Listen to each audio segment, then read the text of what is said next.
After Half-Life 2 Episode 1 laid the foundation for the next part of the Half-Life story, Valve got right to work creating the next part of the episodic series. And while Episode 1 played it safe with new content and such, Episode 2 would be revolutionary, featuring the widest array of content we'd seen yet. This game is often praised as being one of the best in the series, and it's easy to see why. So what gave this game such a legendary status in the Half-Life community? Let's find out now. Remember the train we escaped City 17 on in the last game? Well, there's been a bit of an accident.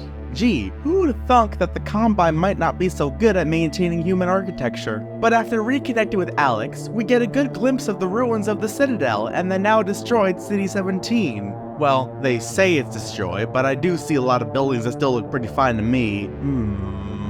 But the danger isn't over yet. See all that energy? The Combine's trying to open a super portal to bring in backup from the main empire. If that portal opens, then as Eli puts it, it'll be the 7-hour war all over again. Except this time we won't last 7 minutes. My God.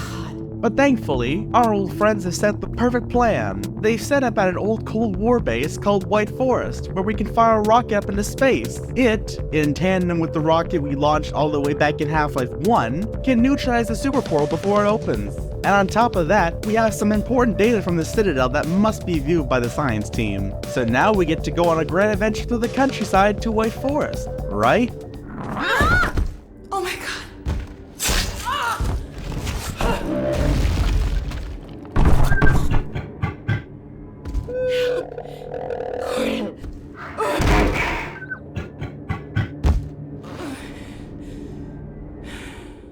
You know, that felt way more distressing than I remembered. You seen here, folks. Alex gets brutally beaten by a strange Combine creature and nearly gets murked by an Antlion before Vortigaunt saves us. So before we can get to White Forest, we must first find the Vortigaunt's pals so we can heal Alex. We head down into an abandoned mine complex, and good grief, the level design in these caverns is some of Valve's best. I know firsthand how tough it is to work with bumpy surfaces in Source, so this must have taken loads of work. But this cave isn't the only good looking part of the game. Episode 2 as a whole is a massive step up in quality from the last two games. Every environment has loads more details that weren't typically found in the old ones. And the outdoor areas especially are a real treat to look at with all the trees and such.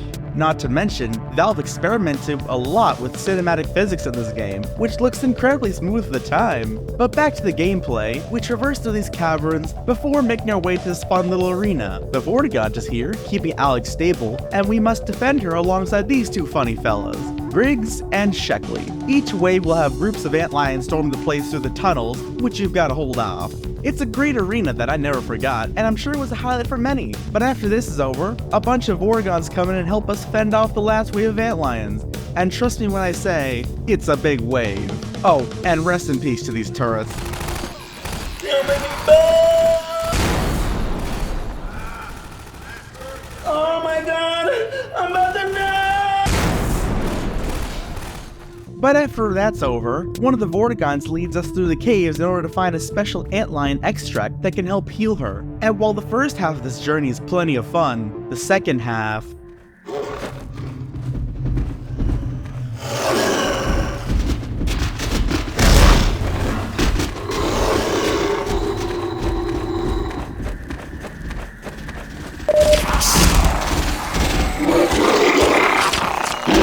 I'm gonna be honest with you all, this might just be the scariest part in any Half-Life game. We need to find the extract alone through deeper tunnels, but we're not alone in here. This cave has an unkillable Antlion Guardian lurking inside, and that thing's no joke. You have to crawl through little vents to escape it, but sooner or later, you've got to come out to make progress. And being chased by this thing gets my heart pounding every time. So after that disturbing experience, we meet up with the Vort, get the extract, and heal Alex. But as this is happening... Dr. Freeman, I realize this moment may not be the most convenient for a heart-to-heart, but I had to wait until your friends were otherwise occupied. It seems the G-Man isn't so mad at us now, but he gives us a strange warning. Well, now, listen carefully, my dear. When you see your father, relay these words. Prepare for unforeseen consequences. Unforeseen consequences, like that Half-Life 1 chapter. How strange. But with Alex up and ready to go, we're ready to continue our adventure to White Forest. And boy is it a good one. This entry really steps it up with the gameplay. There's loads of memorable set pieces for you to play around in, and who could forget the iconic jalopy that you get to drive through the entirety of Chapter 4. But perhaps one of the most iconic moments is this section, where you finally face a hunter for the first time, the very creature that crippled Alex earlier. I guess Alex must like Eminem, because this time, she's not afraid. And this time, Alex is ready. And while these guys are absolute bullet sponges, there's an easy way to deal with them. Just run them over with your car. So after a whole lot of driving, we finally arrived at White Forest. And before we go any further, special mention goes to this beautiful conversation. So, you ever used an AR-2 before? AR-2? No. Now, an AR-3, sure. Plenty of times. There is no such thing as an AR-3. Well, see, in the city, the place was lousy with AR-3s. No, it wasn't. Yes, it was. No, it was. Soon we reunite with our pals and meet Discount Rodney Dangerfield.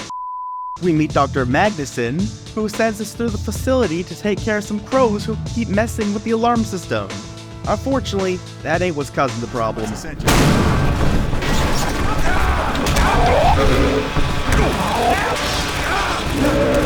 What the hell? Once that's over, we reunite with Alex and company and we review the footage. But it turns out there's something else in the data. It's the Borealis. Good God. Incredible. What? The Borealis? It's real? Oh yes, quite real, despite its almost legendary stature. The Borealis. Anyone who's played Portal 2 probably knows about that thing. And if Valve ever finished the episodic series, we could have known more about it. But right now, we have more pressing matters to tend to. A group of Striders is on its way to the base, threatening to destroy the rocket we need to shut down the portal. But Dr. Magnuson has a plan that'll save us all. Go ahead and... That's right.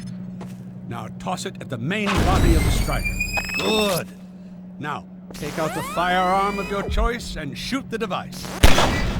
There you go. In this final fight, we must go all around the map, launching these devices up at the Striders and blowing them up, which would be easy if they weren't almost always followed by hunters who have no issues destroying the explosive. This gets real hard near the end, and I'll be honest, I have my doubts that I'd be able to beat it, but I think I managed fairly well. After a warm thank you from the staff, we finally get a chance to launch the rocket and close the super portal for good, finally severing the last ties to the Combine Empire, with the exception of the forces already on Earth. After that's all over, we come with Alex and Eli to a chopper, which will take us to the Arctic to find Mossman, but that's when things go wrong. Oh no. Dad! Gordon!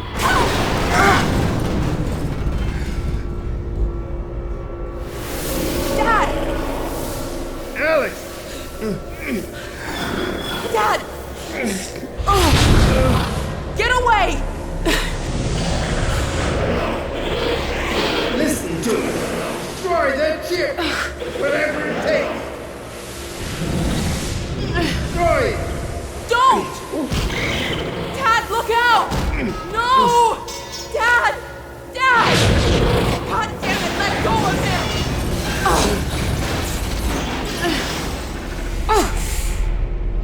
Oh my God! I love you, sweetheart. Close your eyes, honey. I love you, Dad! Don't look. No! Oh my God, no! No!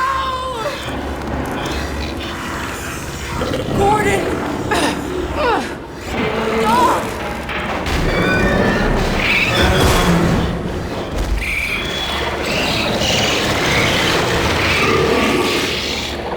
Dad! Oh God! Dad! Dad! Dad, please! Dad! Oh my God! No! No! Oh my God!